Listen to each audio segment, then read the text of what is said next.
নমস্কার বন্ধুরা, মধুমিতা কিচেনে আপনাদের সবাইকে স্বাগত। চলে এলাম আবার একটা নতুন রেসিপি নিয়ে। আজকে বানাবো তালের মালপোয়া।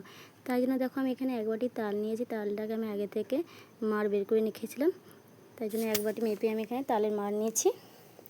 আর এখানে আমি হাফ বাটি সুজি নিয়েছি আর 1 বাটি ময়দা নিয়েছি। এখানে অল্প পরিমাণে একটু নুন দেব। নুনটা দিলে মিষ্টি জিনিসে ব্যালেন্সটা ঠিক থাকে, তাই জন্য অল্প একটু লবণ দিতে হবে আর একটু পানমৌরি।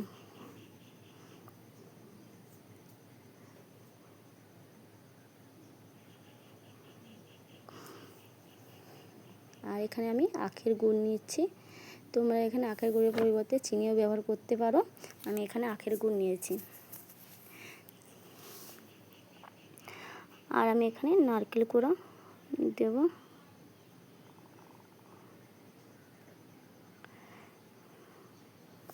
দিয়ে সব উপকরণ আমি ভালোভাবে তালের মাড়ের সঙ্গে এভাবে মাখিয়ে নেব।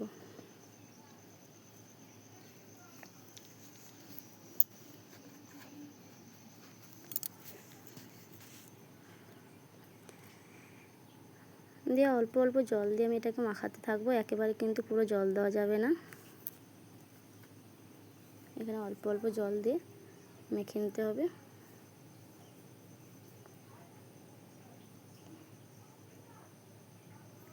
এখানে আমি যে বাটির ময়দা নিয়েছিলাম সেই 1 বাটি আমি জল এখানে ব্যবহার করেছি। বেশি একটা জল লাগে না। 1 বাটি জল দিলে এটা পুরো মাপে হয়ে যাবে। তোমরা যে পরিমাণে করবে সেই পরিমাণ মাপে জল দিয়ে দেবে।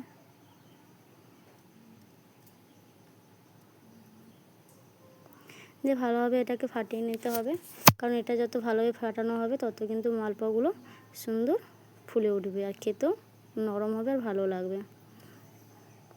তাই জন্য এটাকে কিন্তু সময় ধরে ভালো করে ফাটিয়ে নিতে হবে।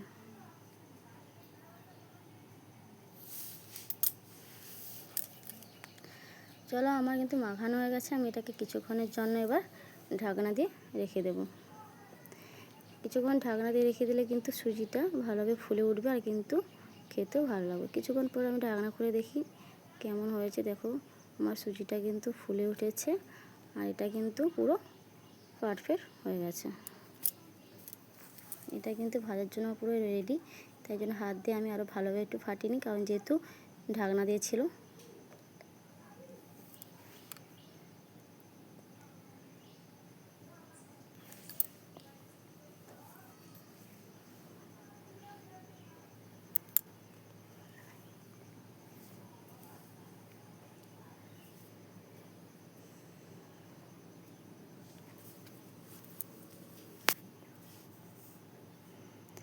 চলো, আমার কিন্তু ভাজার জন্য আমি রেডি হয়েছে। এবার গ্যাসের মধ্যে আমি আগে থেকে কড়াই তেল বসিয়ে রেখেছিলাম গরম হওয়ার জন্য।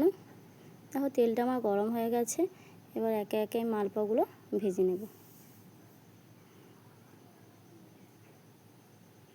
এবার আমি কিন্তু উপর থেকে একটু তেল ছিটিয়ে দেবো। তেলটা ছিটিয়ে দিলে আমার মালপোয়াগুলো ফুলে উঠবে, তাই জন্য একটু উপর থেকে তেল ছিটিয়ে দিলে সুন্দর হবে ভাজাটা।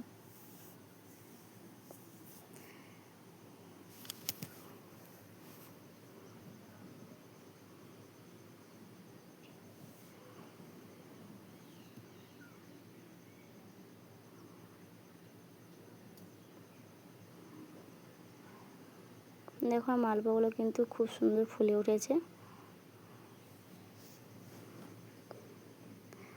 আর ভিতর থেকে কিন্তু খুব নরম আর খেতেও কিন্তু দারুণ লাগে। এইভাবে একবার ট্রাই করে দেখো মালপোয়াগুলো।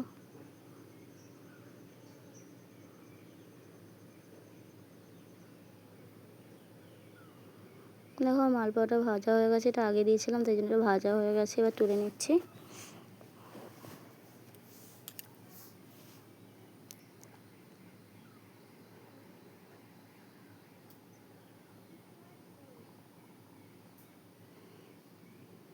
এটাও ভাজা হয়ে গেছে, তুলে নিচ্ছি। এবার এইভাবে কিন্তু আমি সব মালপোয়াগুলো ভেজে নিতে হবে।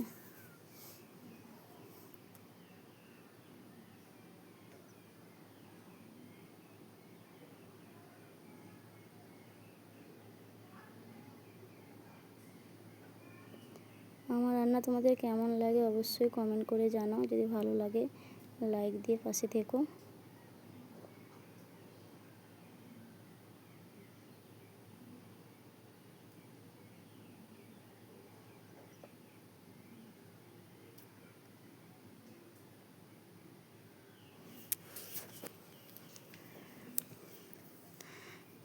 এইভাবে আমার সব মালপোয়াগুলো ভাজা হয়ে গেছে। কেমন হলো অবশ্যই কমেন্ট করে জানাও।